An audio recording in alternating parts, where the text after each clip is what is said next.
Delight. During a midnight shift, one Dragonfest, on a wooden bench in a grove, a blind Baha'i Dene crone told a 22-year-old about the peaks and valleys. That year, my friend and I spent an afternoon kicking it with this guy, camped deep in the rocks against the lake.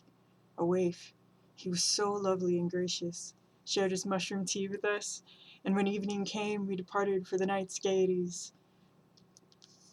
For some reason, everyone came to the Freedom Circle, which is absolutely a euphemism.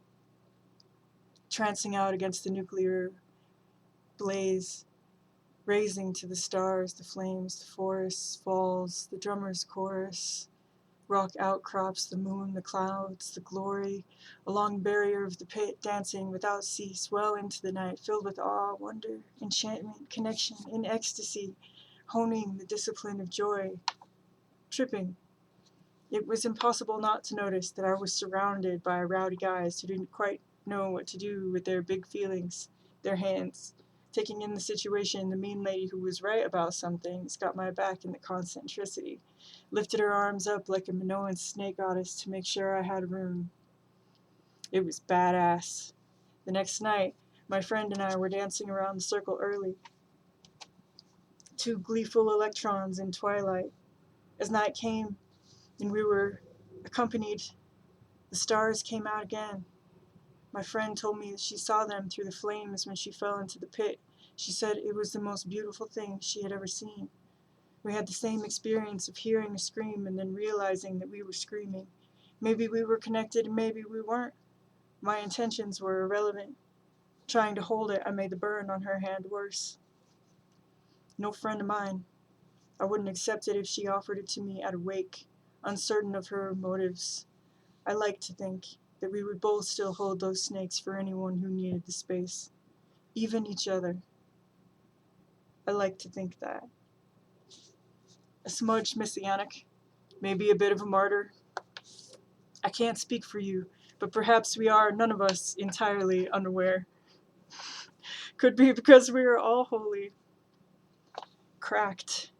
For all the dervishes who conducted light on through a shared orbital, I can only hope that at some point the bonds were real, material oaths.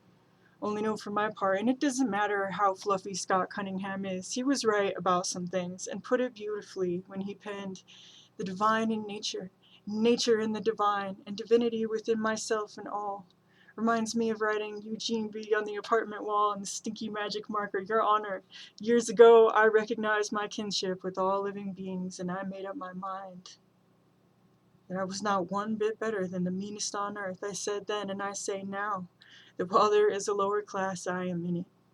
While there is a criminal element, I am of it. While there is a soul in prison, I am not free." People are amazing. Even the awful ones are, in their own way, legitimately impressive, and not one of us escapes the peaks and valleys. So be prepared. Not all conspire to delight, but some do. Enjoy them. If you can, delight them right back. Every lesson you believe you have learned, you will learn anew. For everything you think you know, you will find exception. Beware the delirious cliffs of belief, the ornate caves of stagnation. Watch your feet. No two paths are identical. Nothing ours to keep.